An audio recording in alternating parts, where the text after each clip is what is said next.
he meant it here. Olá pessoas queridas, eu me chamo Felipe Costa, você está no Hacklist, o seu canal de cultura pop. Aproveita que você já chegou por aqui, já vai deixando o seu like. Se você ainda não é inscrito, se inscreve aqui no canal. Mais uma vez estou gravando um vídeo no esquema de sangue quente, onde eu acabo de ver o filme e logo em seguida, quando eu chego em casa, já aperto o REC para trazer as minhas primeiras impressões para vocês. Então de antemão já vou me desculpando caso vocês escutem algum barulho de carro, de moto ou do Milo, o cachorro aqui de casa. Estou gravando de casa, então fica aí na boa. E dessa feita, vamos falar sobre Matrix Resurrections, a continuação direta da trilogia original que se iniciou lá em 1999 e revolucionou a história, a indústria do cinema e a história do cinema, porque os caras trouxeram um mix de mitologia, filosofia, religião, conceitos de física quântica, cultura japonesa, anime, heróis, super-heróis. Então, assim, os caras fizeram essa salada, no bom sentido, e ainda por cima inovaram tecnicamente os efeitos visuais, a computação gráfica desde então não é mais a mesma. Eu lembro que após Matrix, todo o filme praticamente de ação tinha cenas de slow motion e aquele esquema do bullet time, que foi uma tecnologia que os caras trouxeram e realmente revolucionou a história da indústria. Aqui, em Matrix Resurrections, nós temos essa continuação direta dessa trilogia e de antemão eu já vou antecipando que, se você é o tipo do fã que não curtiu o episódio 8 de Star Wars, dessa última trilogia, então eu já adianto para você que você não vai curtir esse Matrix 4. Porque assim como no episódio 8 de Star Wars, e vocês vão entender porque eu vou fazer essa comparação, a gente tem, por exemplo, um Luke pegando um sabre de luz e jogando pro alto. Tipo assim, não quero isso. Algo que quebra de uma forma muito forte aquela ideia que a gente tinha do Cavaleiro Jedi. Então, o episódio 8 ele traz essas inovações dentro da mitologia de Star Wars, e aqui a gente também tem outras inovações dentro da mitologia de Matrix. E assim como nesse exemplo de Star Wars, são inovações que quebram um conceito pré-estabelecido, fortemente estabelecido na verdade. Então, se você é esse tipo de fã que não quer que essas suas bases, que estão aí fortemente construídas, sejam quebradas, passe longe de Matrix 4, porque aqui a Lana Wachowski, ela realmente coloca por terra uma série de alicerces que construíram, que fomentaram essa mitologia de Matrix. E é uma tarefa muito difícil, uma tarefa bastante inglória até, de fazer um comentário a respeito da trama, do roteiro desse filme, porque qualquer coisa que eu fosse falar aqui eu poderia entregar algo muito importante da história, até porque esse é um filme que é um verdadeiro campo minado de spoilers. Então qualquer ponto da trama, do roteiro que eu fosse comentar a respeito dessas inovações, dessas mudanças, poderia realmente soar como um spoiler muito forte, e eu não quero fazer isso aqui de jeito nenhum.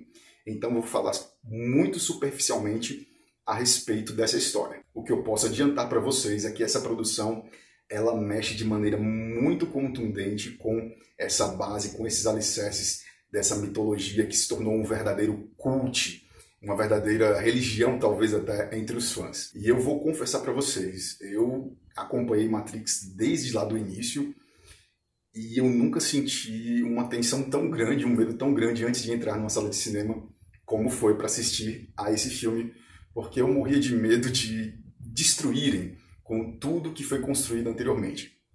Por quê? Primeiro de tudo, a gente não tem as duas irmãs participando desse projeto. Os filmes anteriores, a trilogia original, foi construída por, na época, os irmãos Andy e Larry Wachowski, que hoje se identificam com outros gêneros, é a Lana e a Lily Wachowski. E a Lily, ela meio que desistiu de Hollywood, e talvez esse cancelamento de Sense8 lá pela Netflix tenha causado um certo tipo de mágoa, juntando com todos os outros insucessos dessas irmãs, porque se você for analisar friamente, elas sempre tentaram trazer algo inovador dentro da filmografia delas, e tem coisas bem legais, mas nada se equiparou ao sucesso de Matrix.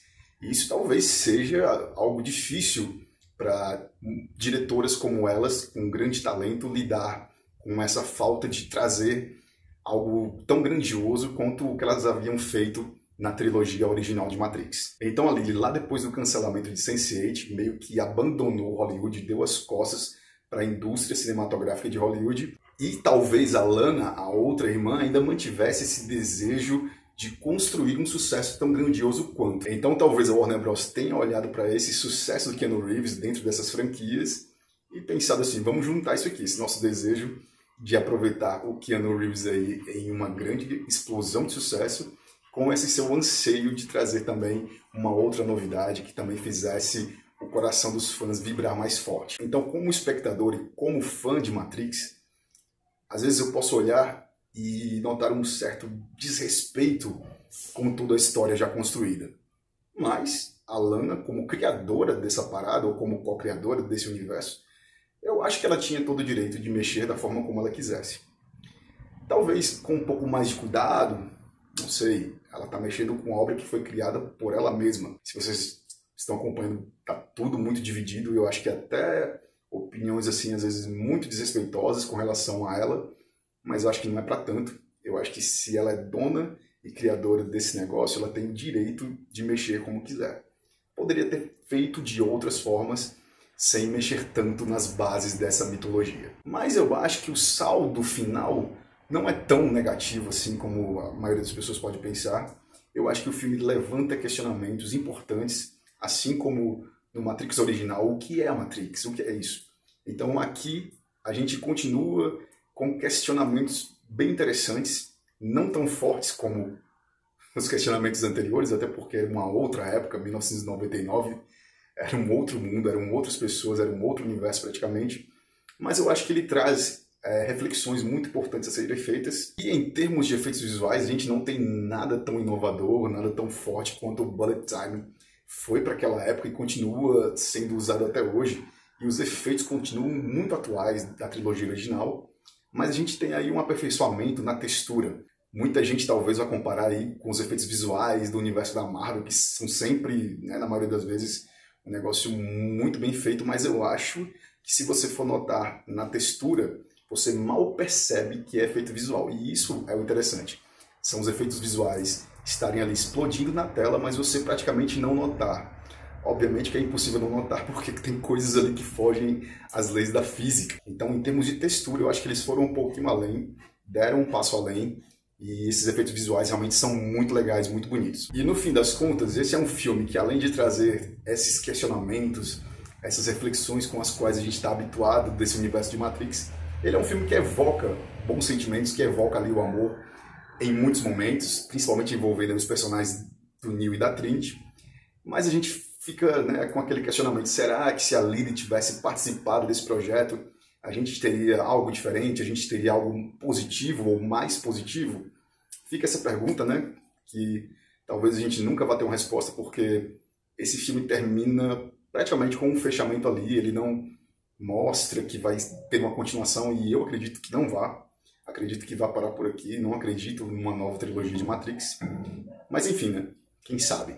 E tem uma cena pós-créditos lá no final, boba, né, bem ao estilo assim do universo Marvel, que eu achei desnecessário, porque você está copiando algo que já está rolando em um outro universo, e não, as pessoas vão sempre fazer essa comparação. Então é uma cena pós-créditos meio desnecessária, boba, que poderia ter sido evitada, até porque vai rolar esse tipo de comparação com o universo da Marvel o tempo todo. Então é isso, pessoal, essas foram as minhas primeiras impressões aqui, logo de cara, do Matrix Resurrections. E no meu caso, eu ainda continuo digerindo aqui os sentimentos. Eu não sei se eu coloco ele na prateleira junto com a trilogia original, ou se eu descarto, ainda está meio confuso na minha mente. Mas se você já assistiu, deixa aqui nos comentários a sua opinião sobre esse novo Matrix. Se você ainda não é inscrito aqui no canal, se inscreve no canal. Se você curtiu esse vídeo, já vai deixando o seu like, compartilha esse vídeo com seus amigos e amigas que curtem esse tipo de conteúdo. Fiquem bem, Feliz Natal, Feliz Ano Novo, e a gente se vê numa próxima oportunidade. Valeu!